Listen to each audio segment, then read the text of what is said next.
las diferentes situaciones de, de crecimiento en el caso de las diferentes teorías para poder enseñar eh,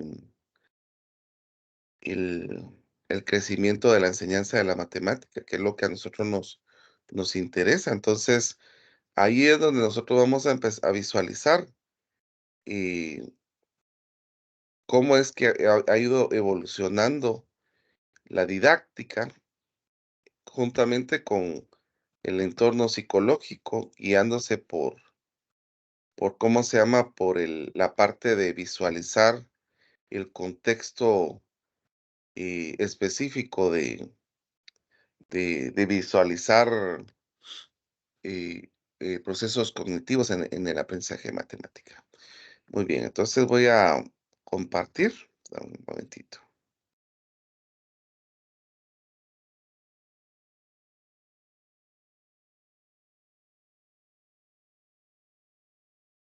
A ver,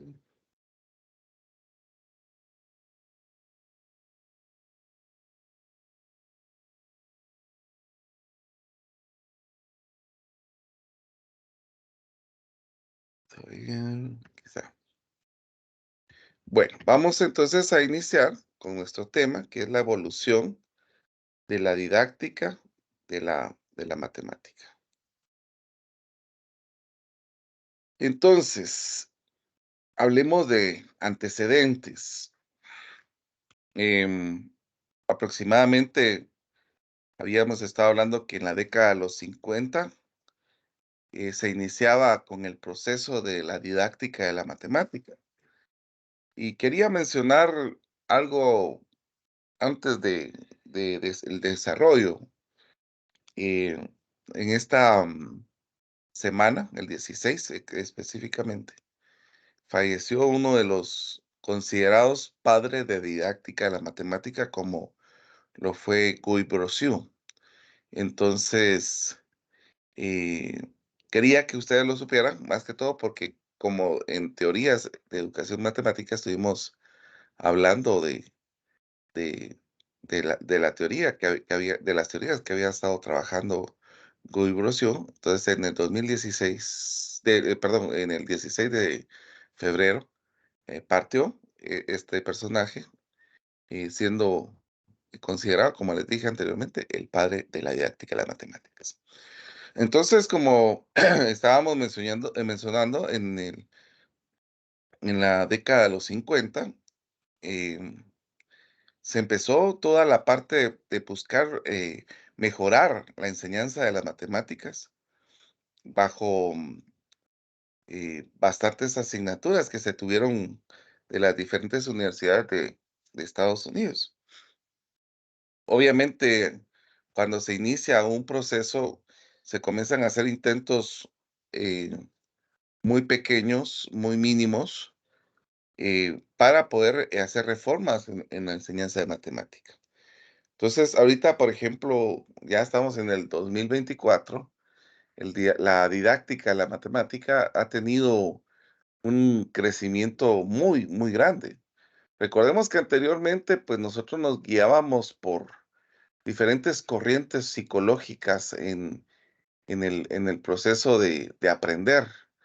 Por ejemplo, está el, el proceso conductista,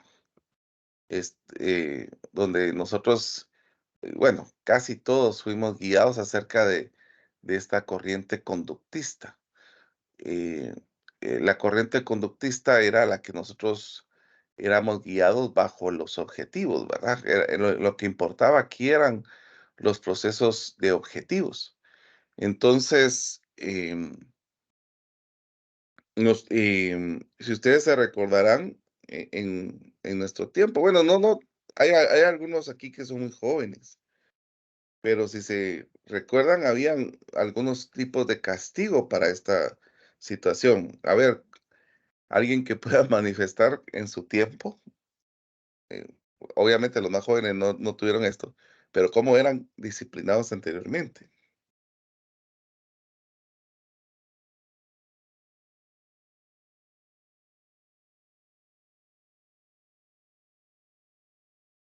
o ninguno tú, o todos son muy jóvenes. Todos somos jovencitos, doctor.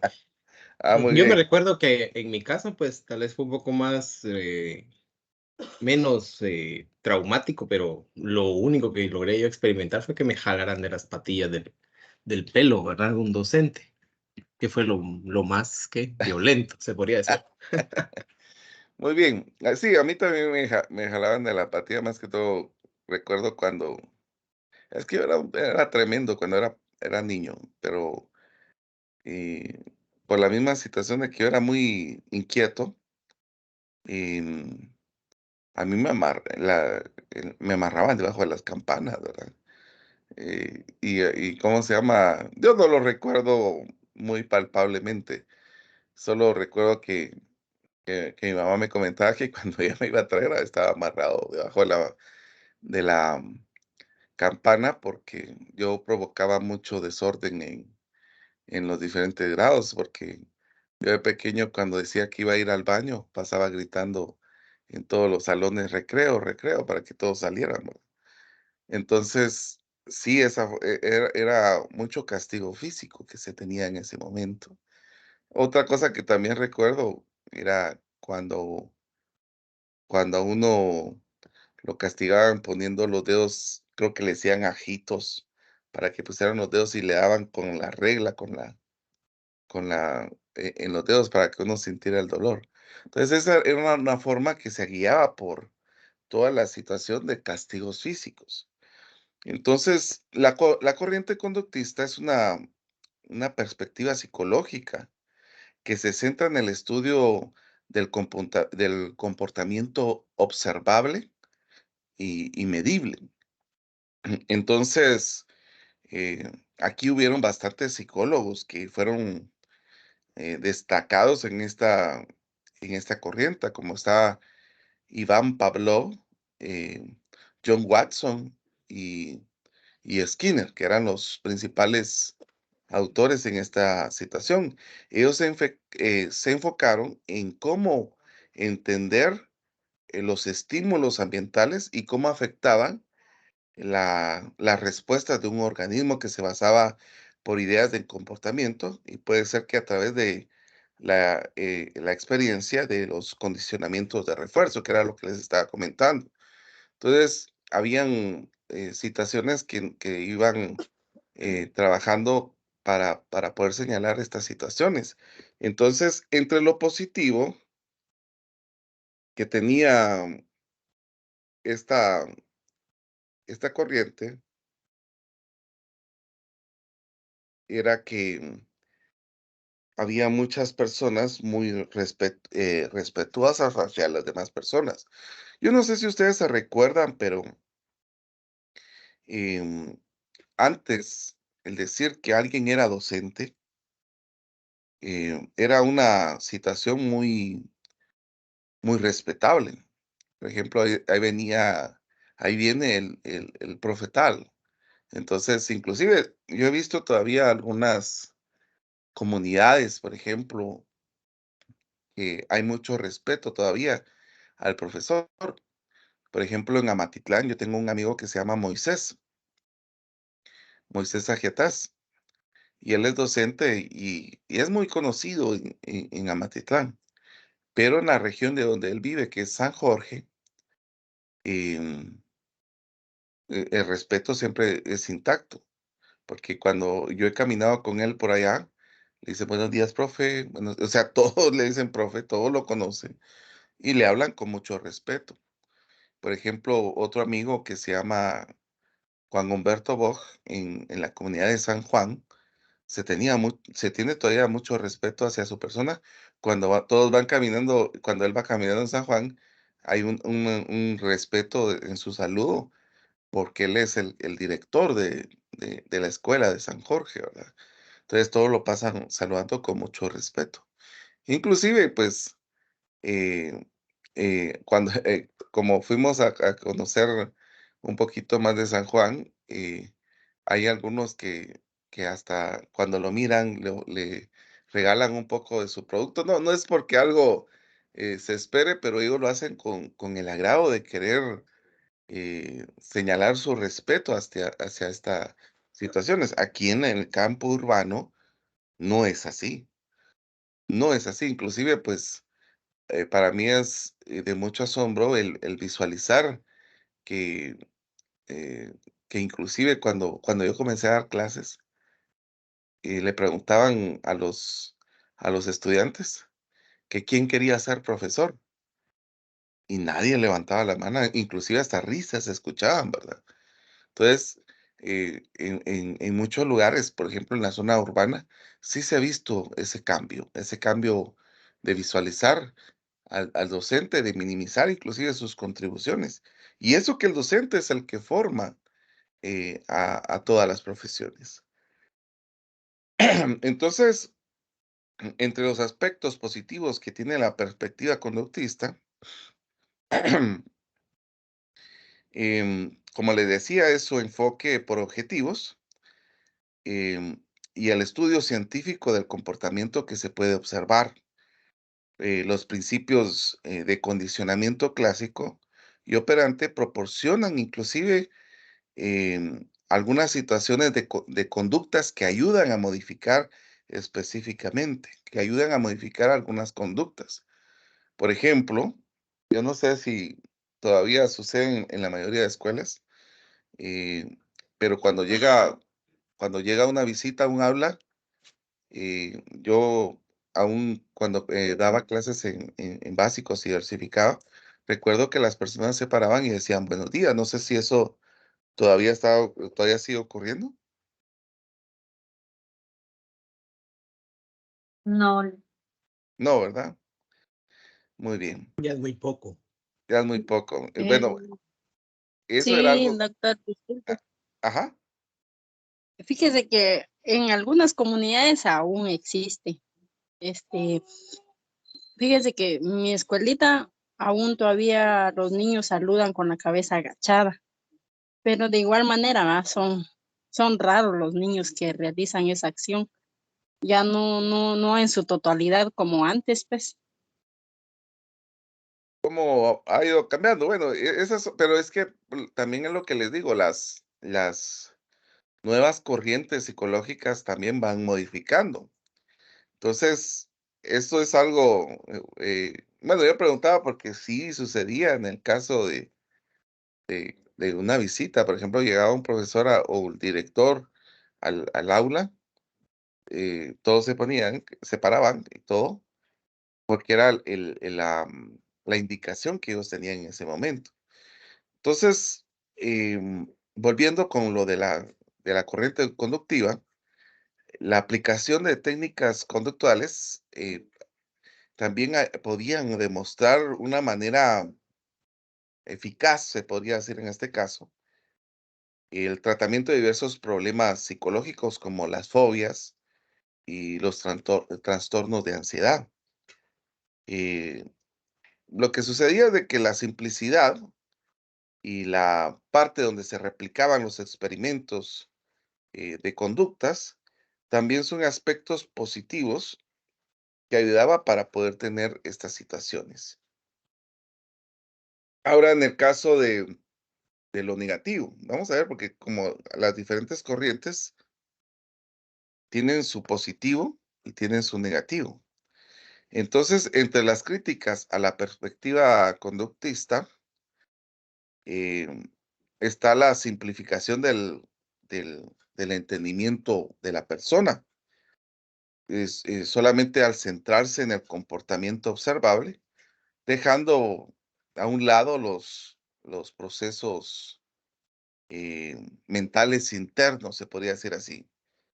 Además, de esto también podríamos señalar la falta de atención a las diferentes variables que nosotros podemos tener, como el conocimiento, la parte cognitiva, lo emocional y la comprensión completa de la experiencia humana en sí.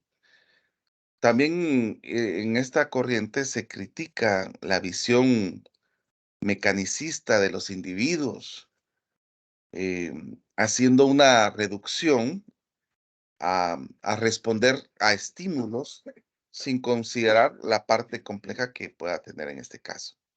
Entonces, el condicionamiento puede llevar una visión que se puede determinar el comportamiento, pero también va afectando factores como la libre voluntad. Eh, por ejemplo, en el caso de, si ustedes, bueno, los que nacimos casi a finales de los 80s, podríamos observar que lo que decía el docente era ley. Si alguien lo contradecía, ahí venía un castigo, ¿verdad? Entonces, yo no sé si ustedes se recuerdan el video que pasé la semana pasada de Frederick Gauss. ¿Qué fue lo que pasó cuando cuando este príncipe de las matemáticas em, resolvió un método diferente a lo que el maestro había enseñado? ¿Qué fue lo que pasó de lo que sucedió en este caso? A ver si se recuerda. ¿Sí se recuerdan del video?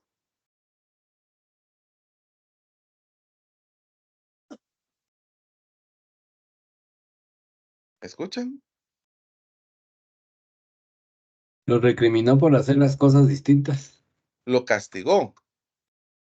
Bueno, sí, y también al final le dio un librito, pero lo castigó. Realmente lo castigó. Lo dejó todo el tiempo deteniendo un libro viendo hacia la pared. Pues estas eran las situaciones donde se ayudaban a corregir directamente a los estudiantes.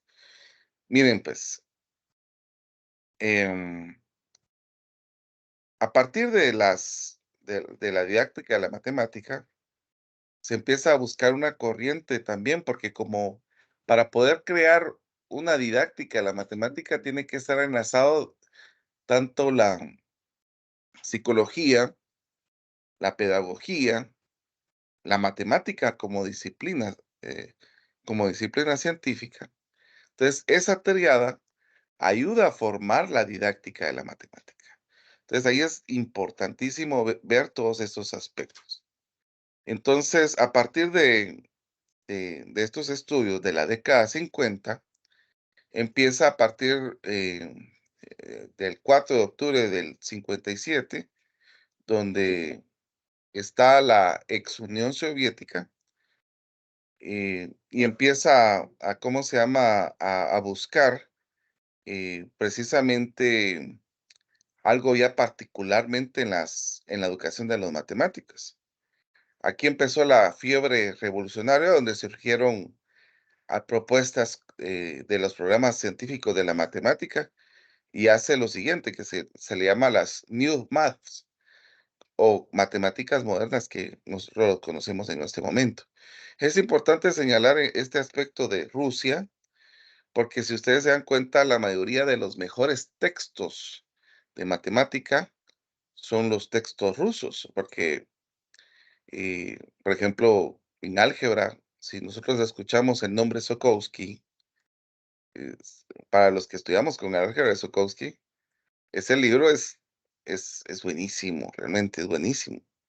Pero hay otros textos rusos que nosotros tal vez no lo hemos visto, pero en otros países se utilizan. Por ejemplo, en Cuba utilizan mucho esos textos rusos. Entonces, en estos textos empezó también a generarse esta, estos cambios específicamente para poder mejorar los procesos de matemática. Entonces, los primeros cambios de renovación de los programas de enseñanza empezaron muy tímidamente con el conocimiento de, de la psicología y de otras situaciones. Al inicio no se tenía claro el componente pedagógico y el componente psicológico, sino solamente se tenía el área específicamente de matemática. Era donde empezaba a verse cómo mejorar esta parte. Entonces empezaron a tomar algunas corrientes psicológicas para mejorar estos procesos específicamente. Pero como les digo, como es un inicio, fue algo muy, muy bajo que se tuvo.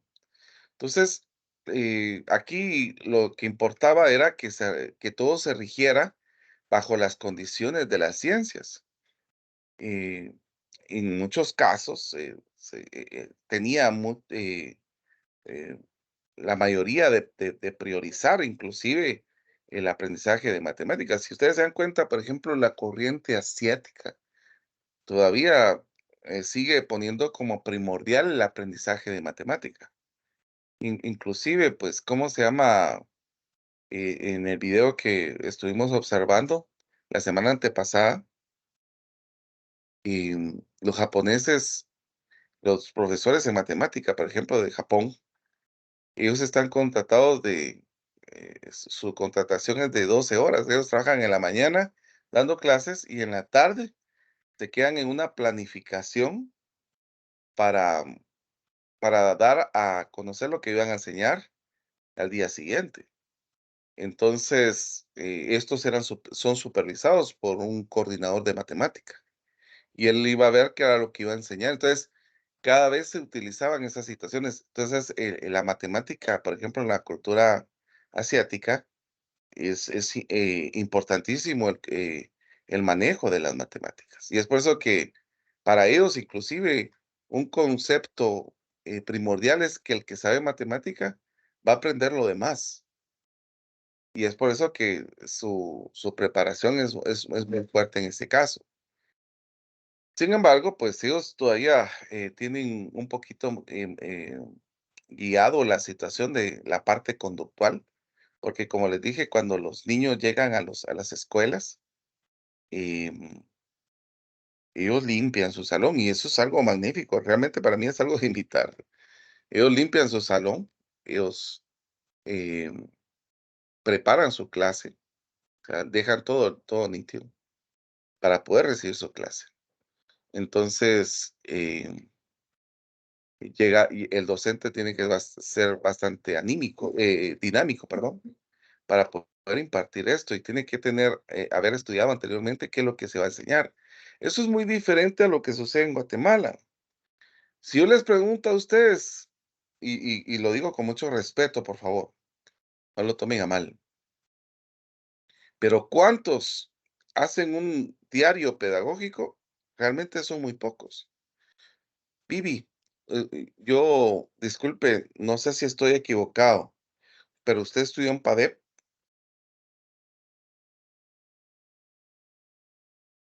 o trabaja en PADEP, no sé, ¿me puede indicar?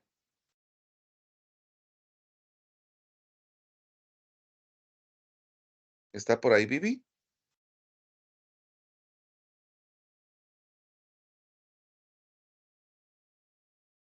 Eh, ¿Está presente Vivi? No.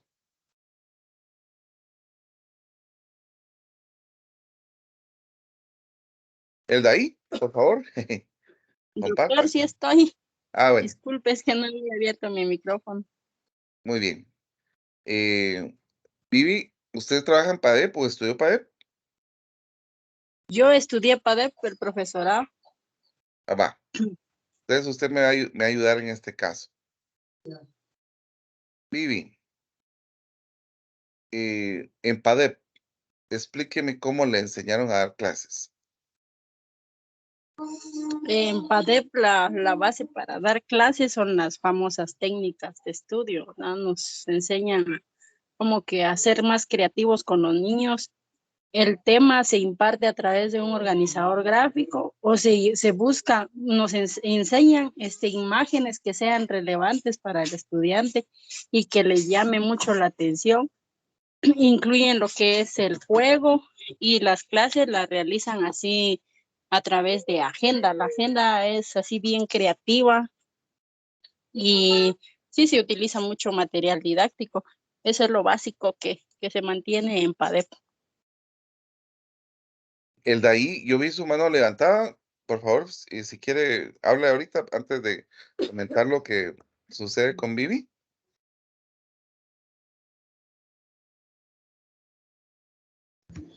Sí, doctor, perdone, La pregunta es de que si yo estudio o doy clase en PADEP, no doctor, o hacer un comentario a lo que la compañera dijo, perdone.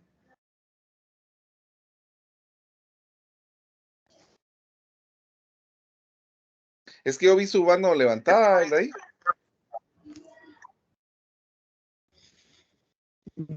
No, doctor, no la tengo levantada, tal vez un dedazo aquí, disculpe. Va, muy bien. Bueno, les quiero comentar de que PADEP es un programa que es para profesionalizar a docentes. Entonces, la idea aquí es cambiar la forma de transmitir conocimientos bajo un enfoque constructivista. Entonces, acá empieza a visualizarse la situación de utilizar el aprendizaje basado por proyectos, por experimentaciones. Entonces, ellos tienen que tener una planificación, porque la práctica para ellos, para los docentes de primaria, es que tienen un asesor pedagógico. Este asesor pedagógico llega a ver la práctica de lo que se está dando en el aula para ver que se esté cumpliendo ¿cómo se llama? En las diferentes escuelas que están representando PADEP. Entonces, estos asesores pedagógicos van revisando todos los aspectos como, por ejemplo, la planificación, que sería en el primer caso, ¿verdad? Entonces, eso sería algo que ¿me podría señalar, Vivi, cómo era la visita de sus asesores, por favor? Sí, doctor. También se me había olvidado decir que la planificación, o sea, la agenda pedagógica que nosotros le llamamos en PADEP son las famosas minutas. Uno agarraba una técnica y esa técnica había que aplicarla en el aula y luego entregar la evidencia, ¿verdad? De lo que se había trabajado, qué técnica se había aplicado. También en PADEP, al finalizar cada curso, se realiza el proceso de investigación-acción. Cada curso se realiza eso, investigación-acción. A través de la investigación-acción, eh, y entonces ya va lo que usted está diciendo del asesor. Llega el asesor a supervisar. Si usted está aplicando las técnicas, llega su ficha pedagógica. Si usted está realizando si el plan diario, digamos, y si se evidencia las técnicas que se utilizaron, si están en el aula, si los niños se saben las canciones, los juegos que se enseñaron, le preguntan al director cómo está el rendimiento de los estudiantes y si el docente está aplicando lo que está aprendiendo. Al final, pues, cuando se realiza el trabajo de tesis, digamos, porque es así como estilo tesis lo que se hace. Se tienen que escoger lo que usted más le llamó la atención y aplicarlo como un proyecto innovador, ¿verdad? Entonces, el proceso es sistematización, se llama, no es investigación, es sistematización. Y entonces se lleva, no sé si son 7 pasos lo que lleva la sistematización. Solo que ahorita no me recuerdo cómo eran, porque yo ya tengo que como 3 años, 4 años que estudié PADEP. Y en la sistematización, pues lleva cada actividad su soporte, ¿no? Su evidencia. Y sí se realiza ese trabajo, pero hay que determinar una técnica innovadora, un juego innovador que haya proyectado bien en el centro educativo. Muchas gracias, Vivi. Sí, efectivamente, este es un programa de profesionalización académica docente, pues se llama PADEP, em, que ayuda a mejorar las prácticas en las escuelas públicas. Lo que se busca en este caso es de que, bueno, el docente haga unas prácticas distintas a la enseñanza tradicional que se ha tenido y se cambie ya en algunas situaciones específicas de, de ver cómo mejorar un aprendizaje. Esto, como decía Vivi, se hace un proceso de sistematización. Se van sistematizando las actividades. Entonces, por ejemplo, si Vivi utilizó una técnica en ese año, entonces se deja una evaluación para mejorar esa práctica el próximo año. Entonces, estos se dejan con tesinas, se llaman lo que ellos tienen que entregar, porque son experiencias individuales. Y pues prácticamente ayudaba a poder observar cómo se mejoraba un proceso de aprendizaje. Entonces,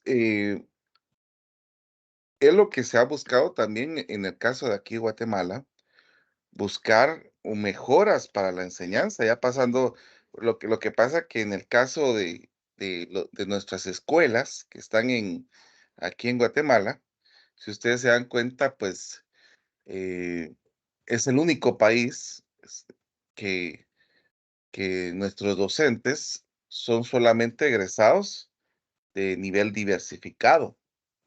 Entonces, por eso es de que el programa PADEP lo que busca es profesionalizar, pero también ya dar un nivel académico de profesorado, primeramente, después de licenciatura, y ahorita que se va a abrir la maestría de la línea que solamente pueden trabajar, estar los de las escuelas privadas, pero busca una profesionalización para buscar herramientas de transmitir esos conocimientos.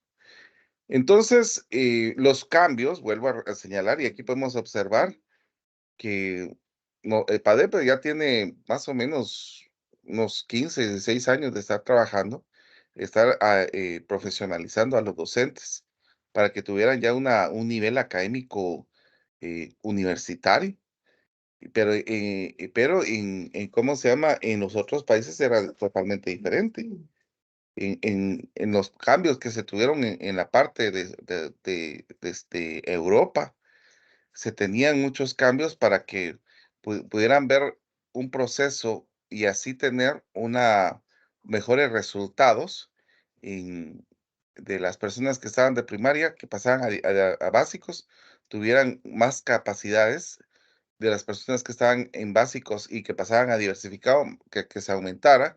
Así las personas que llegaban a la universidad tuvieran mejores rendimientos académicos. ¿Qué es lo que sucede en Guatemala? En Guatemala, nuestro sistema educativo público eh, no había tenido tan buenos resultados. En las evaluaciones PISA, por ejemplo, ni siquiera nos puede dar un resultado a nivel internacional, porque nosotros todavía estamos en PISA diagonal D, que estamos en diagnóstico.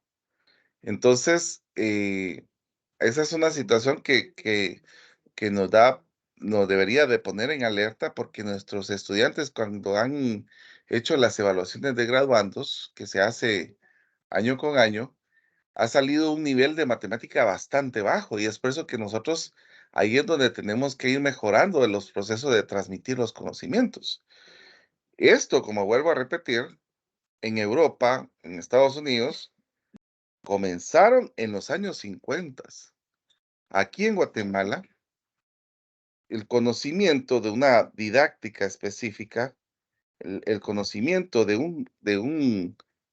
una parte ya directa para enseñar matemática, ha sido conocido, por ejemplo, al inicio de esta maestría. Y es algo ¿cómo se llama? Que puedo señalar porque inclusive en las diferentes universidades donde se imparten, donde se preparan a las personas para enseñar matemática, no saben acerca de las corrientes didácticas para enseñar matemática, sino que lo que ellos enseñan le llaman pedagogía general. La pedagogía general en su parte está bien, pero los propios matemáticos han creado una ruta para mejorar los procesos cognitivos, para mejorar los procesos de transmisión en los estudiantes. Entonces, esa ignorancia que se ha tenido eh, en Guatemala es un resultado donde miramos alumnos que no han resultado en las, no han dado resultados positivos en estos diagnósticos. Y es ahí donde nosotros tenemos que priorizar. Y por eso es de que cuando ustedes estén cerrando ya su carrera, se les va a pedir a ustedes que escojan una línea de las diferentes teorías de educación matemática para que ustedes la apliquen en su práctica y esa teoría demuestre los resultados que se pudieron tener. Entonces, aquí hay diferentes teorías, como vuelvo a señalarles, hay diferentes teorías y esas diferentes teorías ustedes empiecen a seleccionar la que más se adecue a sus intereses. Por ejemplo, yo estoy asesorando ya a, a un estudiante que está con la ingeniería didáctica, que ya está trabajando su tesis en la ingeniería didáctica. Pero también hay otros asesorados que tengo eh, del enfoque ontosemiótico y la teoría de representaciones semióticas. Entonces, todas estas teorías lo que tienen que ayudarnos a nosotros es poder minimizar esa situación que ha tenido en el impacto de transmitir un conocimiento en las diferentes situaciones. Obviamente no vamos a cambiar directamente con nuestra práctica el enfoque con ¿cómo se llama? Ante una nación, ¿verdad? Porque nosotros estamos haciendo nuestro granito de arena desde donde nosotros estemos, pero que sí que los resultados que nosotros podamos tener sean significativos. En mi caso, por ejemplo, el enfoque ontosemiótico yo lo apliqué para estudiantes del profesorado de la enseñanza de matemática y física. Entonces, los resultados fueron maravillosos, como les vuelvo a comentar, pues por lo menos en mi caso tuvo una incidencia porque se está formando a profesores y estos profesores van a formar a alumnos. Entonces, eso ya sería algo macro que podríamos tener. En el caso de Humberto, pues Humberto, eh, él me pidió eh, si podía participar en mi investigación porque él quería aprender cómo hacer la suya. Entonces, él estuvo conmigo apoyándome en todo momento. eh, y pues cuando él empezó a trabajar su tesis, pues fue haciendo algunas réplicas donde tomó a estudiantes de diferentes colegios, de diferentes situaciones, para prepararlos con el enfoque ontosemiótico también, porque a él le gustó mucho el resultado que yo tuve en mi investigación, ¿verdad? Le impactó inclusive cómo los mismos estudiantes salían con esos resultados eh, tan, tan significativos. Entonces, todas estas teorías de educación matemática, vuelvo a repetir, nos ayuda a poder visualizar cómo transmitir de mejor manera los conocimientos. Por ejemplo, a mí cuando yo daba clases en diversificado, eh, me preocupaba cuando miraba alumnos que aunque uno hiciera lo que hiciera, no se levantaban el nivel, pero yo puedo comprender acá que ¿cómo se llama? Que, también tiene algo cultural la situación, ¿verdad? Ahí es donde nosotros tenemos que cambiar esa cultura de tenerle mucho miedo a la matemática, o mucho rechazo, esa aversión que se tiene a la asignatura de matemática. Entonces, ahí es donde nosotros tenemos que ir empezando a hacer modificaciones específicamente.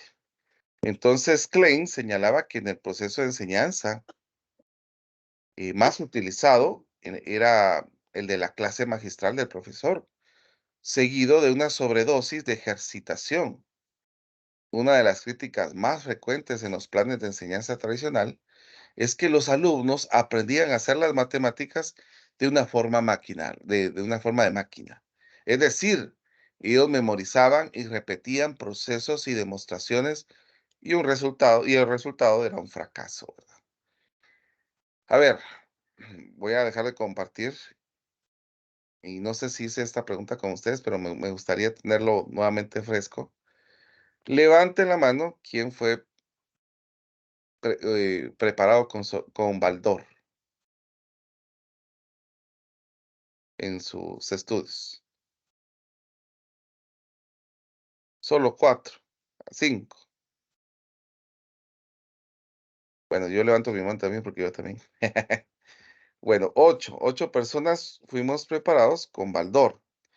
Quiero comentar, no es que esté mal, no es que esté mal la forma en que Baldor prepara, pero si ustedes se dan cuenta, la enseñanza de Baldor es más, ¿cómo se llama? Una repetición. Por ejemplo, eh, en factor común, miren, hasta yo me sé los ejercicios. El ejercicio 89 de factor común. Entonces ahí dejan un montón de ejercicios para practicar el factor común. El ejercicio 91 es del factor común por agrupación. Se deja otra cantidad grande para hacer. O sea, el libro es muy bueno para repetir, para memorizar. Pero aquí lo que se tiene también, aparte de memorizar y aparte de, ¿cómo se llama?, de repetir procesos, es que le ayudemos al estudiante a razonar, cuestión que sí ha sido, no ha sido bien utilizada en el caso de Baldor, ¿verdad?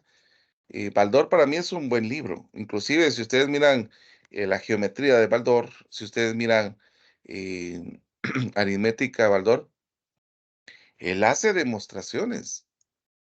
Lo malo es de que no hemos podido aprovechar esos textos que hizo Baldor. Si nosotros aprendiéramos y utilizáramos esos textos para mejorar aprendizajes, nos serviría bastante. Pero lamentablemente nos ha servido solo como una parte de repetir procesos de una forma maquinaria. Entonces, vuelvo a señalar, Europa inicia a hacer movimientos de renovación en los planes y programas de enseñanza.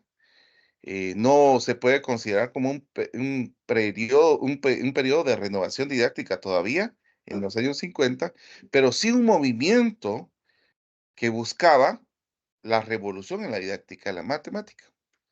Aquí es donde nosotros vamos a la parte didáctica que va relacionada epistemológicamente con la enseñanza. Bueno, miremos pues. Primero se tenía una didáctica precientífica. El concepto de didáctica ha ido evolucionando con respecto a en el tiempo, perdón, desde la concepción como arte hasta la época actual que se considera como una ciencia en la educación, con un objeto de estudio específico y con una comunidad de científicos dedicados a la investigación que ha dado lugar a un cuerpo de conocimientos propios. Entonces, si ustedes se han dado cuenta, en el caso de la mayoría de matemáticos, por ejemplo, que se tenía un conocimiento para poder generar a partir de una base. Por ejemplo, en México, en Venezuela, que son donde yo he tenido un poco más de intervención, en México, para que usted pueda ser alguien que enseñe matemática, eh, tiene que estudiar la licenciatura en matemática. Igual en Venezuela, que con Johan he tenido conversaciones de esto con él. Ellos han tenido que tener una licenciatura primero en la matemática, porque primero tenían que tener un conocimiento muy formal, un conocimiento muy estable acerca de la matemática, para ya después en un posgrado estudiar una maestría en educación matemática o en didáctica de la matemática. Entonces, esas son cuestiones que nosotros tenemos que ir observando, que la matemática para un docente tiene que ser algo muy fuerte, o sea, tenemos que tener un conocimiento sólido. Si no logramos lo que habíamos mencionado en las teorías de educación matemática, una transposición didáctica. ¿Cuál es la transposición didáctica? Del conocimiento, del saber sabio, lo llevamos al saber enseñado. Pero si no hay un saber sabio, no vamos a poder tener el saber enseñado. Entonces, aquí es importante tomar en consideración estos aspectos. Entonces, en los orígenes también se había considerado como un arte. El profesor es un artista que modela artísticamente a los alumnos. Por tanto, es difícil, si no imposible, ser analizada, controlada y ser sometida por reglas que puedan explicar la relación de profesor-alumno. La labor del profesor es modelar al alumno según su voluntad y según su capacidad y la capacidad de sus alumnos. Entonces, esto va relacionado con lo que menciona Gascón. Esta etapa, la labor principal del docente es difundir la matemática, es decir, comunicar a los estudiantes los logros efectuados por otros, interiorizarlos y tratar de aplicarlos de la manera más eficiente, ¿verdad? De la mejor manera, en el trayecto de hacerlo más fáciles o comprensibles. Se puede utilizar materiales y objetos didácticos en esta etapa o en la etapa de manejo artístico del proceso de enseñanza. También es importante la corriente que se está utilizando para la cultura escolar en este caso. Entonces, ante lo mencionado, quiero que vamos ¿cómo se llama? Hacer una actividad ahorita. Vamos a ver.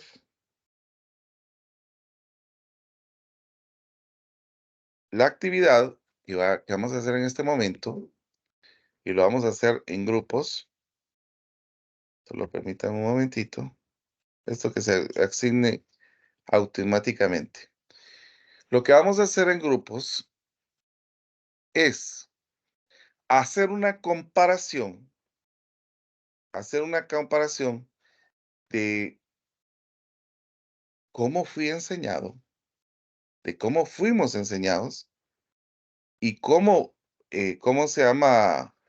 Podemos mejorar la parte de transmitir los conocimientos. Entonces, la idea aquí, vuelvo a repetir, cómo fuimos formados y cómo somos enseñados ahora en este momento, o cómo estamos enseñando. La idea de aquí es que nosotros hagamos una reflexión de la situación que nosotros podamos tener y empezar a visualizar la comparación que se pueda tener entre cómo fui formado y cómo estoy enseñando. ¿Hay algún cambio o sigo enseñando de la misma manera? Si sigo enseñando de la misma manera, eh, esto nos ayudaría a poder tomar en consideración que necesitaríamos modificar esto. Entonces voy a abrir ahorita las salas y quisiera que trabajáramos en una parte comparativa donde podamos observar la enseñanza anterior a lo que yo estoy enseñando.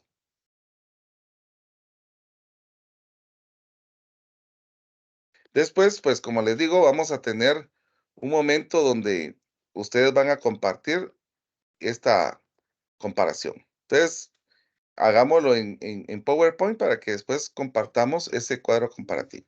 O si ustedes quieren utilizar otra forma de presentar, lo pueden hacer también. Muy bien, entonces las salas fueron hechas ahorita.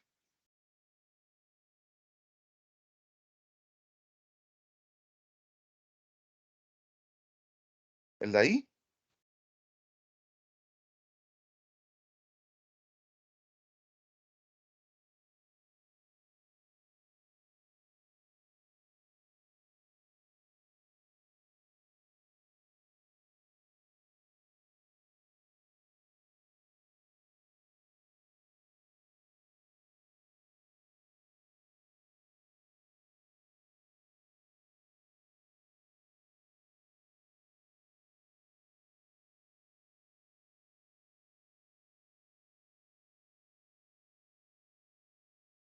Sí, dale.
La didáctica.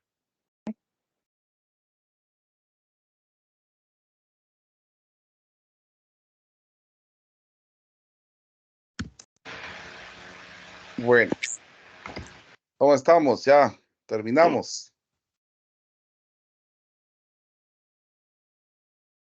Bueno, vamos a pasar por grupos, vamos a ver cómo les fue. El grupo 1 es el de ahí, Vivian y Brian.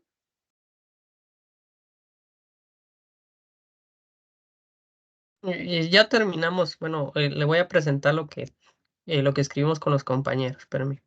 Muy bien.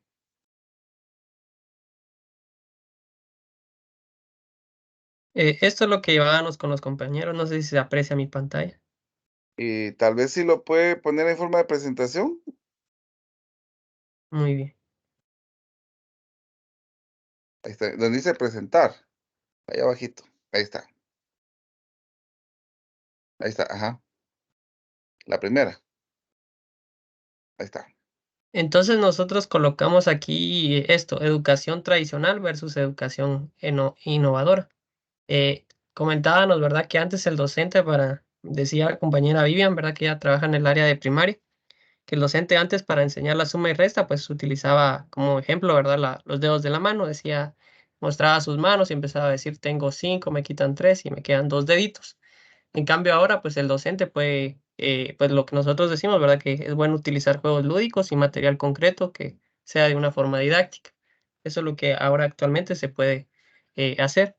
En el caso de antes, el docente abusaba mucho del uso de la memorización. Casi todo era pues memorizado, que en parte es bueno, ¿verdad? La memoria también tiene un rol que es indispensable a la hora de aprender matemática y otros cursos. Pero hoy en día, pues el docente puede utilizar técnicas de estudio y nuevas metodologías que fomenten el análisis de los conceptos y de los procedimientos. O sea, no solo ahí sí que mecanizarse, sino que también aprender a analizar y al saber por qué se hizo esto y se hizo lo otro. En lo siguiente sería, el docente antes se enfocaba en secuencias y algoritmos para resolver los ejercicios, o sea, se mecanizaba al estudiante, que era lo que comentaba anteriormente. Hoy en día, pues se utilizan nuevas metodologías y estrategias para que el estudiante pues vaya construyendo su propio conocimiento y que pueda aprender de una forma significativa. En el caso de antes, el docente planificaba en base a objetivos. Antes la planificación era en base de objetivos. Y hoy en día sabemos pues que según el CNB, el docente hoy planifica, bueno, nosotros planificamos en base a competencias. Antes la evaluación era rígida y se utilizaba mucho la prueba objetiva. Hoy en día, pues la evaluación es un poco más observable y se puede utilizar se puede realizar por medio de proyectos, ¿verdad? Proyectos de aprendizaje, no necesariamente una prueba objetiva. Y nos quedamos en este otro apartado, donde estábamos planteando lo siguiente, que la metodología antes solo era en torno al tema, ¿verdad? Específico, y que lo que el docente indicaba pues era ley, ¿verdad? Lo que ellos decían era lo que se tenía que hacer. Y hoy en día, pues el docente pues busca metodologías que tomen en cuenta el contexto y la forma en que el estudiante va a aprender, ¿verdad? Dependiendo los estilos de aprendizaje y muchas otras cosas que hoy en día se toman en cuenta para no hacer de menos a algunos estudiantes, porque recordemos que hay unos que son más visuales, otros que les gusta más palpar y hacer las cosas, y otros que son más auditivos. Entonces se tiene que mezclar todo ese tipo de situaciones para provocar un aprendizaje más significativo a nuestros estudiantes. Eso era lo que llevábamos, doctor. Gracias. Gente, muchas gracias, grupo. Sí, sí, ¿alguien Perdón, iba a solo hablar? quisiera agregar algo más que también Sí. iba a proponer ahí, pero digamos, ya no alcanzó el tiempo. También la cuestión de la motivación, porque antes, digamos, la motivación estaba enfocada en el conductismo, ¿verdad? Porque, digamos, era a través de un sistema de premios y castigos. Además, también Exacto. estaban lo de las notas, se enfatizaba en eso, ¿verdad? En cambio, hoy en día, pues pienso yo que la motivación es el resultado de la aplicación de diversas metodologías, técnicas, estrategias, como decía el compañero. Gracias. Muchas gracias. Muy bien, algo que, ¿cómo se llama? Que era importante señalar era la parte de memorización, ¿verdad? Que yo no sé si ustedes se recuerdan, pero como inclusive mucho, si ustedes se han dado cuenta, los cursos han cambiado de nombre. Los únicos que permanecen es matemática y ¿cuál es el otro? E inglés que permanece en su nombre. Pero la mayoría de cursos han sido cambiados por algunas situaciones políticas inclusive, porque, por ejemplo, antes el curso se llamaba idioma español, después se llamaba castellano, porque lo que querían es castellanizar a toda una población, y ahora se llama comunicación y el lenguaje. Bueno, ese curso y ahora el cambio yo lo recibí como estudios sociales, ahora se llama formación ciudadana. Entonces, esos eran unos cursos muy memorísticos. Por ejemplo, los volcanes de Guatemala, en qué fecha nació, en qué fecha murió tal persona. Ese era algo que sucedía mucho la parte memorística. En matemática, por ejemplo, ¿en qué momento se utilizaba la memorización?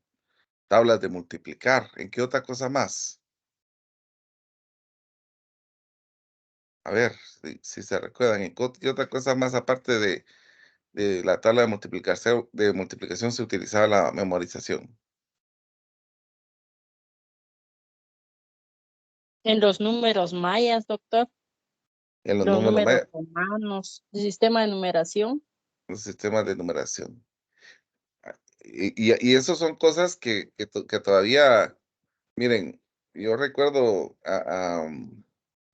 los castigos que me daban por no memorizar las tablas de multiplicación. Eh, yo como les dije en su momento, yo no es que aprendía las tablas memorizadas, sino que yo relacionaba. Entonces, esas son cuestiones que nosotros mirábamos a relación de ahorita. Muy bien, el grupo de Maida, Miguel, María y Raúl, por favor.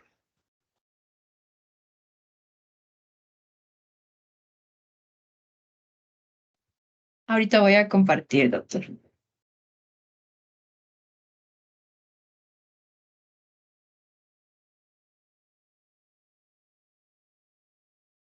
Pues nosotros estábamos hablando de que antes para obtener conocimiento era más que todo en la escuela, por el profesor, en un pizarrón, por los libros o por carteles o cosas escritas. Y ahora obtenemos información de internet, de cursos en línea, de aplicaciones como GeoGebra, FET, ChatGPT o Khan Academy, que son videotutoriales. Y, por ejemplo, las formas de evaluar, casi todo era escrito o exámenes tradicionales, o por ejemplo, planas en el cuaderno. Y ahora hay más proyectos o más colaboración entre estudiantes, más exposiciones también. Y en la parte afectiva, un poco de lo que dijeron los compañeros. Antes se hacía lo que el profesor decía, se daba instrucciones y así había que hacerlo. Y ahora se pide más la opinión de los estudiantes, solamente.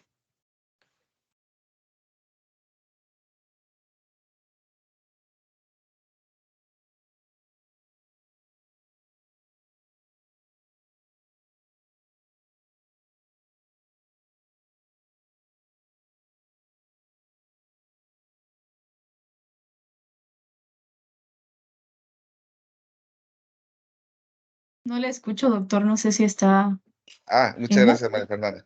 Sí, Está bien. precisamente, ¿cómo se llama? Anteriormente, como les decía, era mi palabra la ley, como decía la canción. Ahora se permite, ¿cómo se llama? Ver la posibilidad de que el estudiante también exteriorice sus ideas, sus opiniones, que son valiosas en este caso. Muy bien. Bueno, entonces vamos a pasar ahora con Wilson, Lisbeth y Celeste, por favor. Pues, Eric, voy a compartir, permítanme. Bueno, pues nosotros estábamos platicando. Voy a empezar yo y luego si me ayudan ahí los compañeros, por estábamos platicando de 5 aspectos. El primero de ellos fue el que ya mencionaron tus compañeros, ¿verdad? Fue la memorización. Hablábamos de que nosotros nos enseñaron a recordar conceptos, fechas, pasos, y en el caso de matemática o física, era acerca de recordar ecuaciones para resolver problemas. Entonces, pues ahora, como enseñamos nosotros, es a través de la comprensión y no a través de la memorización, promoviendo el análisis, la reflexión, el pensamiento crítico, el razonamiento y, por tanto, el aprendizaje significativo. No sé si alguno de los compañeros quiere continuar. Buen día, doctor, compañeros y compañeras. De hecho, también abarcamos el aspecto de los dictados, ¿no? Esa asignación de traslado de contenidos y reproducción de información, que no solo era tedioso, sino dañaba también de manera física y psicológicamente a los estudiantes, ¿verdad? Y pues en contra de esto, ¿verdad? Ahora se promueve la lectura, es decir, estimular el diálogo, esa lectura comprensiva, ¿verdad? Los debates, los foros en clase, a fin de que en este proceso se dé el de menos, solo condicionar al estudiante a traslado de información, a generar propuestas, ¿verdad? A base de esa lectura crítica de ser posible. También como tercer aspecto, trabajamos el condicionamiento. ¿Por qué razón? Porque antes la educación era a base de autoritarismo e imposición. Yo creo que la mayoría pasamos por esto y espero no equivocarme, pero en diversidad de circunstancias, de contextos, también se sigue este patrón de educación. A cambio de ello, pues están el hecho de estimular al estudiante para alcanzar metas propuestas, a establecer consensos, ¿verdad? Ahora ya no se puede solo llegar a un aula a condicionar al estudiante. Habría que tomarlo en cuenta, lo platicábamos ahí con las compañeras, el hecho de que el estudiante también puede aportar para saber cómo, ¿verdad?, establecer una distribución de puntos. En este caso, ¿verdad?, hablando de la asignación que se le da en un proceso académico. Por último, abordamos el tema de el aspecto de una educación bancaria, es decir, una educación que no era trascendente, era rutinaria, sin análisis ni pensamiento crítico. En cambio ahora, pues podemos trascender juntamente con los estudiantes, brindar una educación que prepare para la vida y no solamente para el entorno de las paredes de un aula. Muchas gracias por la atención. Muchas gracias. Bueno, es bastante agradable ver las comparaciones que ustedes están haciendo. Realmente, pues, también nos ayuda a visualizar cuánto hemos cambiado, ¿verdad? Excelente. Vamos a ver, permítanme un momentito. La sala 4, Adonías, Marjorie, Hamilton y Luis Joachín. Muy bien, doctora, ahorita comparto.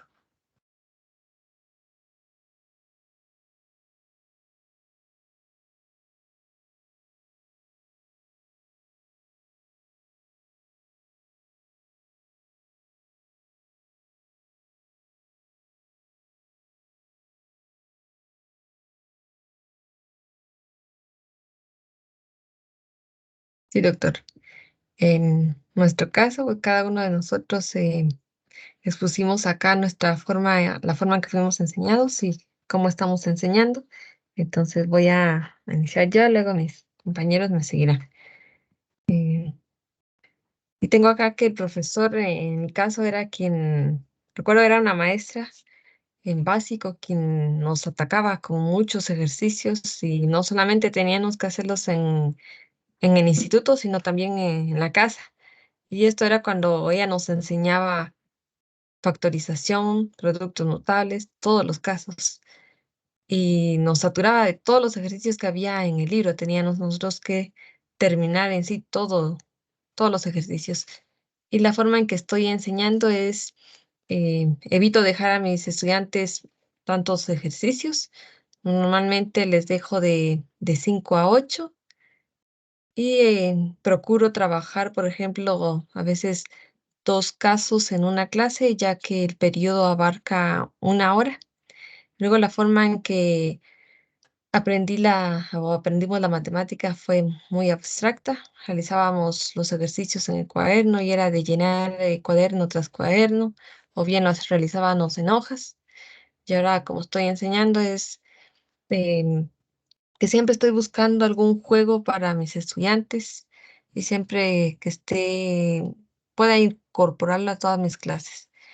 Y los juegos que yo realizo con ellos son rompecabezas, dominós, juegos 3 en línea, que es parecido al bingo, también un Monopoly de ecuaciones. Eso es la forma que estoy enseñando. Entonces dejo el tiempo a mis compañeros. En Sí, este buenos momento, días. si me dan la oportunidad, perdón. Bueno, en el caso específico de mi experiencia, cuando yo recibí clases, la mayoría de docentes, y especialmente el área de matemáticas, el docente realizaba o hacía uso de un libro de texto en el cual se guiaba específicamente a lo que decían las páginas y que lógicamente en el transcurso del ciclo escolar avanzaba según la dinámica de su clase o en el tiempo que lo especificaba cada unidad. En ese entonces, basada también en objetivos, en donde la mayoría de nosotros creo que aprendimos de esa manera, ¿verdad? Usando un libro de texto que generalmente era el único que debía de utilizarse, que era la Biblia del maestro, que no se podía cambiar, que no se podía utilizar otra, puesto que era que el docente utilizaba esa herramienta porque ahí estaban resueltos los ejemplos que él daba y no daba más que solo los que estaban en ese libro.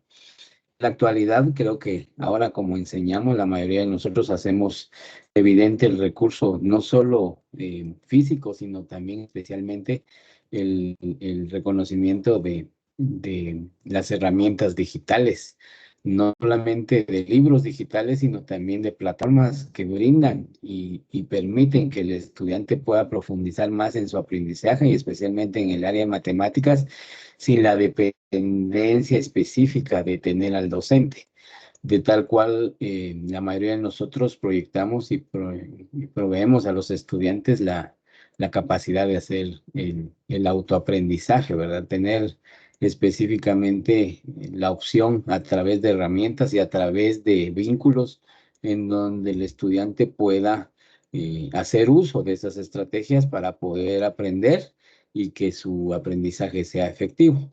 Especialmente creo que la mayoría de nosotros también pudimos observar y lo pudimos comprobar que la mayoría de nosotros aprendimos en la cantidad excesiva de ejercicios que nos permitían no solo hacer un bloqueo mental de que no se podía o no se podían realizar, sino el simple hecho de que no sabíamos ni entendíamos para qué nos servían cada uno de los ejercicios. Actualmente creo que cada uno de nosotros estamos aportando a la enseñanza de las matemáticas en cuanto a lo que decía el famoso y que hoy extrañamos que pasara a otra vida, ¿verdad? A la vida espiritual en caso de las situaciones didácticas de la teoría de Gouy-Rousseau, que en este caso específicamente la mayoría de nosotros y que ahora profundizamos en esta maestría, en estas teorías, estamos enfocando la enseñanza de matemáticas en situaciones del contexto que permitan que el estudiante vea y valore el por qué está aprendiendo matemáticas y no simplemente a completar grandes cantidades de ejercicios que al final no le dan una proyección de lo que en su vida pueda realizar. Dejo al siguiente compañero. Gracias. Muchas gracias, compañero. Yo quiero compartir una experiencia vivida especialmente en el curso de matemática. En primaria, pues, tuve una maestra que me dio tres grados y ella no dominaba la matemática y lo que hacía era poner a un alumno, un compañero nuestro, compañerito, a explicar ciertos conceptos matemáticos, ¿verdad? Y la educación tradicional, pues, se limitaba a las clases magistrales. Y tuve muchos docentes también que su forma de dar clases Simplemente era llegar al salón de clases, abrir el libro, dictar, se pasaban todo el curso, el periodo de clases dictando, cerraban su libro y salían. Y se limitaban específicamente a eso, ¿verdad? Entonces, eso es lo interesante y lo apasionante de las las nuevas formas de enseñanza, los nuevos paradigmas. Por ejemplo, en la teoría de la caverna, en el mito de la caverna de Platón, la alegoría del mito de la caverna, pues ahí habla de un tauma, y el tauma habla del asombro, de esa capacidad de asombro, que nosotros actualmente considero de que esa capacidad de asombro es el objetivo principal que nosotros tenemos que desarrollar en nuestros estudiantes, haciendo uso de diferentes tipos de metodologías, recursos educativos, transmitir conocimientos por medio de instrumentos de evaluación. Es importante, hay diferentes tipos. El desarrollo de proyectos educativos investigativos deja un aprendizaje bastante significativo en los estudiantes porque existe una interacción entre ambos grupos, entre los mismos estudiantes. Hay un aprendizaje mutuo en donde el docente no se limita específicamente a ser emisor de conocimientos, sino que se incluye en manera receptora, porque no solo aprende el estudiante del docente, sino el docente del estudiante. ¿Qué aprende el docente del estudiante? Aprende formas, maneras de cómo socializar los contenidos, eh, cómo facilitar ese aprendizaje. Tal vez no facilitarlo en contenidos, sino en estrategias. Y realmente, pues, nosotros podemos ver cómo la educación ha ido evolucionando por medio también de la tecnología. Hay diferentes tipos de aplicaciones que nos facilitan también a nosotros los docentes para cumplir con ese proceso de enseñanza-aprendizaje. Y realmente, pues, lo que a mí me deja nuevos aprendizajes es hacer pensar al estudiante. Yo siento que el objetivo principal que todo docente tiene que hacer es hacer pensar. Pero ¿cómo hacer pensar al estudiante? Tiene que existir una interacción entre docente y estudiante, tiene que ser prominente. Eso debe de prevalecer, en donde hacer al estudiante partícipe, en donde incluirlo en cada una de las actividades que se desarrollen, en donde el estudiante va construyendo su propio aprendizaje de acuerdo a las capacidades que manifieste. Y eso forma parte de la nueva educación. Muchas gracias. Dejo en uso la palabra al compañero. Sí, solo quisiera comentar ahí. Bueno, yo tengo muy marcada una situación ahí de una docente que me dio clases en los primeros años de escolaridad. Pues creo que esto todavía se sigue dando en algunos establecimientos y es el uso de las planas. Por ejemplo, a mí me dejaban la plana del cero, por ejemplo, hacía 10, 15 planas del cero, 10, 15 planas del uno y así sucesivamente. Incluso, eh, por ejemplo, el número 200, 201, 203, llenaban los planas solo de números, ¿verdad? Entonces, creo que de esa manera, pues, aprendí la matemática, pero ¿cómo es de que estamos enseñando ahora? ¿Cómo es que se debe enseñar ahora? Creo que estamos claros en que ese método tradicional, pues, funciona cuando realmente se activa nada más la memoria. Hoy en día, pues, creo que existen técnicas, juegos de aprendizaje, juegos lúdicos que propician, ¿verdad? No solo construir esa parte abstracta del número, sino que también nos ayuda, ¿verdad? Con relación a que el estudiante pues sea un poco más lógico, ¿verdad? A la hora de no solo hacer planas, sino que el docente a través de actividades pues formule, ¿verdad? O promueva actividades que en la clase pues sean muy lógicas y no tanto memorísticas. Gracias, doctor, compañeros. Bueno, muchas gracias al grupo número 4. Creo que hay una parte que nos ayuda bastante el poder visualizar cómo se ha ido avanzando a través de la transmisión de conocimientos. Y esto es lo que nosotros esperaríamos visualizar en la mayoría de ¿cómo se llama?, de docentes.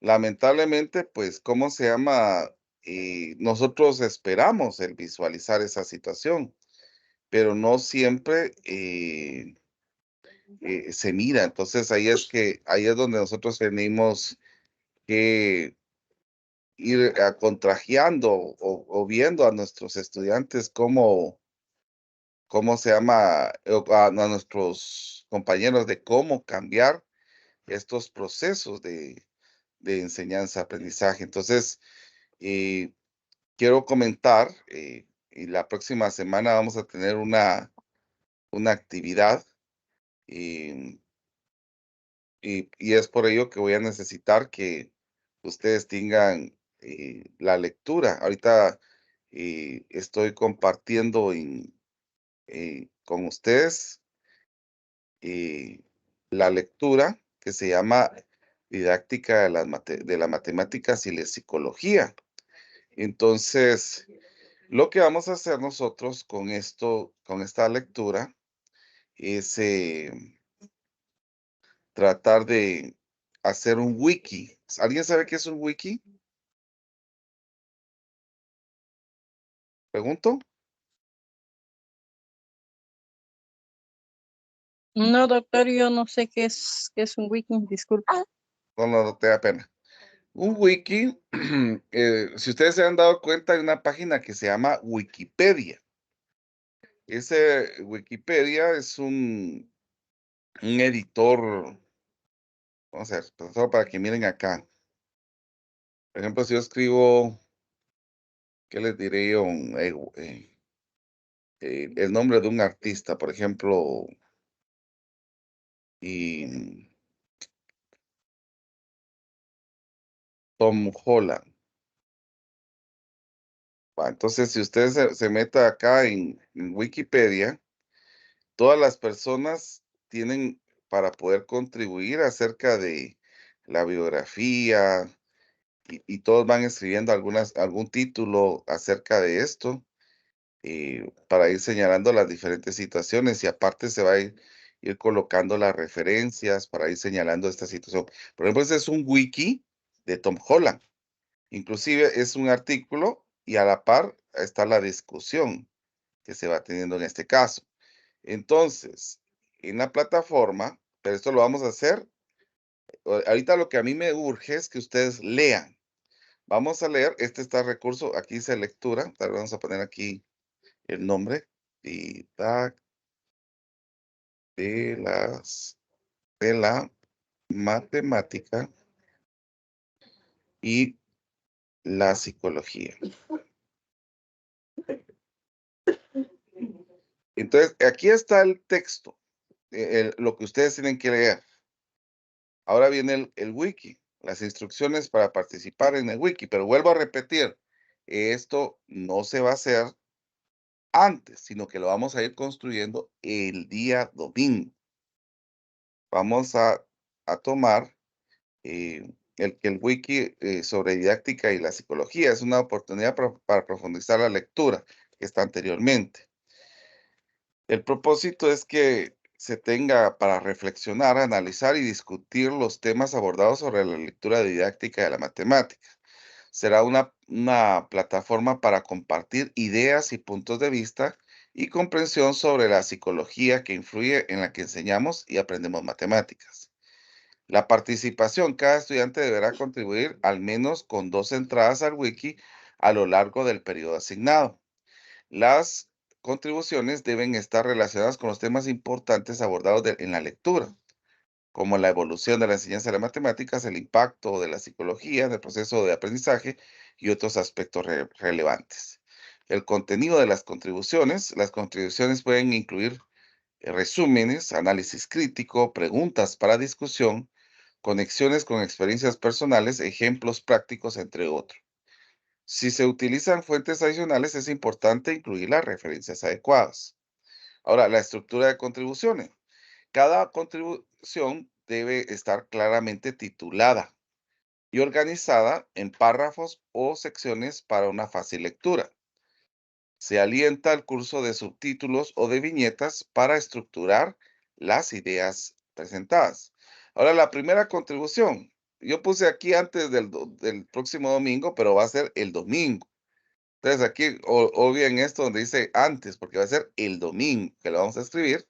Y la segunda contribución va a ser el 27 a más tardar. O sea, sería el martes 27. La evaluación van a ser las contribuciones que sean evaluadas en base de su pertinencia, la calidad de contenido, claridad de comprensión de los temas tratados, la participación activa y constructiva en las discusiones en el wiki, que también será tomada en cuenta, la colaboración, que sean respetuosos y constructivos al interactuar con las contribuciones de su compañero y fomenten la discusión y el intercambio de ideas. Entonces recuerden que el wiki servirá como una plataforma para enriquecer nuestra comprensión de la lectura y contribuir en un espacio de aprendizaje colaborativo. Espero leerlas con valiosas contribuciones. Entonces esto es lo que van a tener para el wiki. Esto lo vamos a trabajar la semana eh, entrante. Me gustaría que buscaran algún videito para que les ayudara a tomar la idea de la estructura de un wiki. Eso lo podemos solo componer en YouTube y colocar acá cómo responder o cómo hacer el wiki en Moodle como estudiante. Entonces a ustedes aquí ya les sale cómo hacer esta situación y eso les puede servir a ustedes para ir eh, creando contenidos en Wiki. Inclusive pueden poner videos, pueden poner, ¿cómo se llama? Pueden poner fotografías, etcétera. El libro es este, miren, que se llama Didáctica de las Matemáticas. Entonces, acá precisamente habla sobre la psicología, las aproximaciones del concepto de didáctica de la matemática, em, la evolución de los desarrollos de los planteamientos didácticos y la ecuación matemática durante los últimos 30 años. Y aparte de eso, pues vamos observando la aproximación de la formativa en la didáctica matemática y la matemática moderna, que podemos ir observando acá. Las aportaciones del efecto constructivista de la didáctica de matemática. Y algunas líneas de investigación que se pueden tener directamente de didáctica de la matemática, modelos y procesos cognitivos. Y estas son situaciones muy valiosas para que podamos tomar en cuenta. La teoría de los campos conceptuales, modelos de inteligencia artificial, investigaciones acerca del comportamiento matemático, pruebas y demostraciones, metacognición en resolución de problemas, aprendizaje matemático de la perspectiva social, y ahí estaría todo lo que tendríamos que trabajar. Muy bien, entonces, vuelvo a señalar, eso sería lo que tenemos que ir trabajando. Entonces, para ir concluyendo, vamos a hablar acerca eh, vamos a introducirnos un poquito acerca de la didáctica clásica. En el caso de la didáctica clásica, comienza a identificar su objetivo de estudio tradicionalmente que se ha sido considerado como un objeto directo de la didáctica y la relación que existe entre los elementos de quién enseña y quién aprende.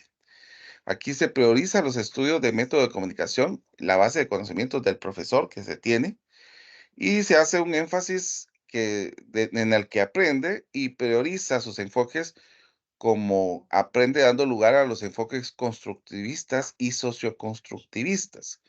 En el caso del enfoque constructivista, como les estaba indicando anteriormente, pues empieza a hacerse eh, eh, un auge muy profundo para poder generar procesos de aprendizajes específicamente en lugares. Por ejemplo, nuestro CNB supuestamente es con un enfoque constructivista.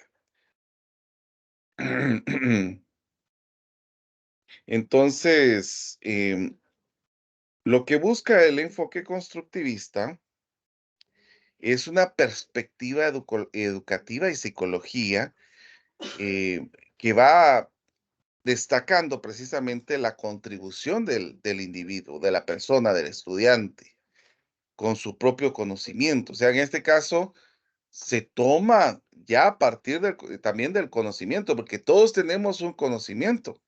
Entonces, aquí se aprovecha este conocimiento. Aquí se van desarrollando, hay personas que también contribuyeron en el enfoque constructivista, como está Jean Piaget y Vygotsky, que hablan acerca del constructivismo.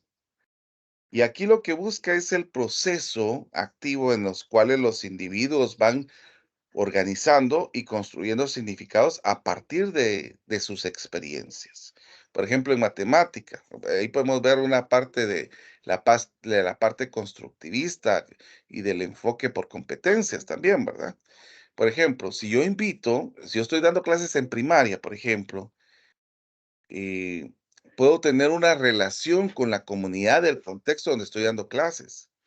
¿Y qué tal si yo invito a un papá que trabaja en construcción para que él venga a poner acá, para que él venga a colocar aquí cómo se puede hacer la matemática raíz de la práctica social que es la construcción? Entonces, él me va a enseñar, por ejemplo, cómo hacer una cotización, cuántos materiales voy a hacer, o él se puede aprovechar de ese recurso, de las experiencias que se tengan a raíz de la comunidad y del contexto. Por ejemplo, hay muchos niños, no debería de ser lo que voy a comentar, pero sí es así. Muchos niños apoyan a sus papás en algunas contribuciones en casa.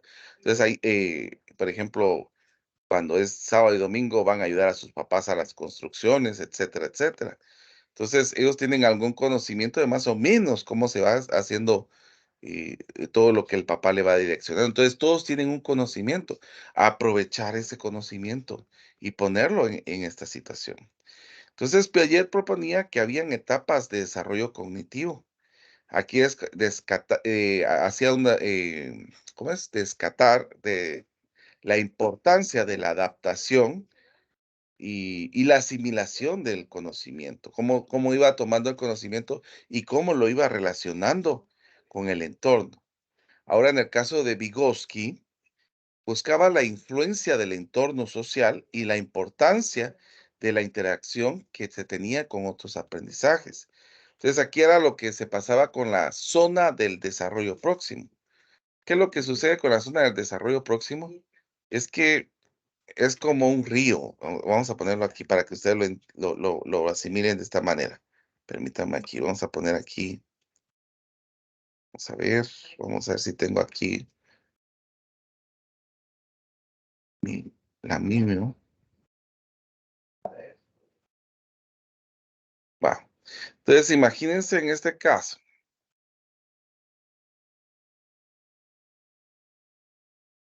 Todos los niños todos tenemos un conocimiento. Eso es algo que es axiomático. Todos tenemos un conocimiento. Entonces, por ejemplo, que aquí haya un río y aquí está la zona de desarrollo próximo. Perdonen porque no estoy usando mi tablet, pero para tomar la idea. Entonces, el niño tiene sus conocimientos a raíz de las prácticas que ha hecho en casa, de las culturas que han sido enseñadas en casa y todos estos aspectos importantes. Entonces, viene el niño y lo que hace es que él se encuentra con conocimientos factuales, con conocimientos que tiene de experiencias.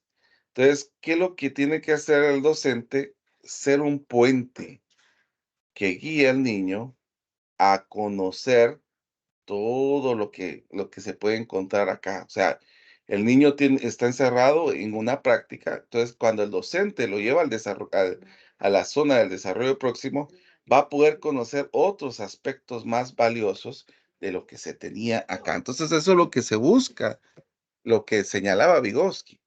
llegar a esa zona de desarrollo pronto. Entonces, el constructivismo lo que va a enfatizar, la resolución de problemas y va a permitir la participación activa del estudiante. Entonces, este enfoque, por ejemplo, se opone al conductista a reconocer la importancia de los procesos mentales y la parte individual, sino que lo que busca acá es fomentar la comprensión profunda y la aplicación de la práctica del conocimiento, que es otra cosa muy distinta a lo que se buscaba en este caso. Entonces, eh, aquí la responsabilidad de la comprensión de los fenómenos del aula va a corresponder a las ciencias externas a la pedagogía, fundamentalmente la psicología y las ciencias cognitivas, pero a su uso en una nota de ausentismo de rol que desempeña el contenido a ser enseñado. De una visión mágica, también tenemos acá la forma de enseñanza que pasa de una concepción de aprendizajes como un proceso psicocognitivo influenciado poderosamente por los factores motivacionales y afectivo social. Entonces, en este caso es importante tomar las ideas de los estudiantes, promover que ellos participen, promover que ellos exterioricen las situaciones. Eh, es algo que tenemos que ir cambiando en la parte psicológica de los estudiantes, señalarles que ellos también pueden contribuir con una enseñanza. Hay una situación que a mí me fascina y es cómo se enseñaba anteriormente. Y les voy a enseñar, por ejemplo, la enseñanza en el ágora. ¿Qué es lo que sucedía anteriormente en el ágora? En el ágora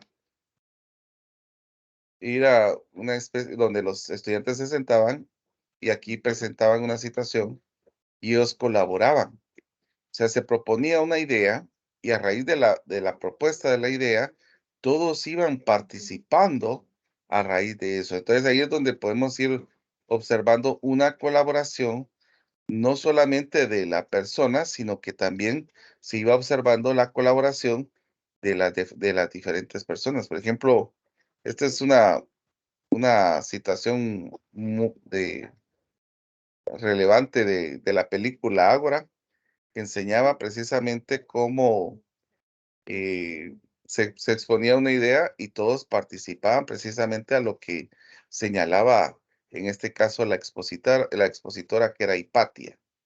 Entonces, eh, cuestiones así serían cosas que también podrían ir utilizándose para poder ir comprendiendo la situación de lo que se busca en este caso.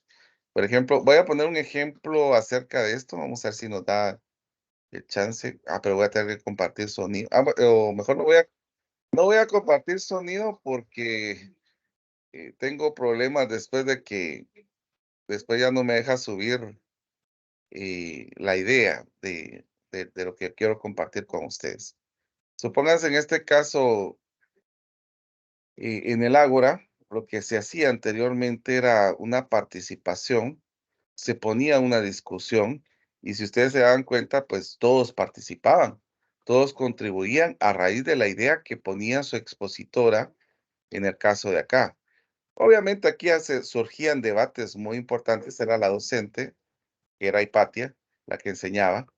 Entonces aquí se ponían cosas muy particulares donde se existían debates para poder señalar un punto acerca de la comprensión de una idea. Pues lo mismo es lo que se debería de ir buscando en las aulas y generar discusiones, generar contribuciones en el aula para poder señalar estas situaciones específicamente en el caso de poder enseñar, que no solamente nosotros seamos los expositores, sino que ustedes colaboren también. Por ejemplo, en el caso de aquí, si se dieron cuenta, yo hice el comentario, me gustaría que ustedes hicieran la comparación y a raíz de eso, pues ustedes contribuyeron dando desde su perspectiva cómo miran el cambio de la educación de ahora y la educación de hoy. Muy bien. Entonces, vamos a detenernos ahorita y pues voy a tomar la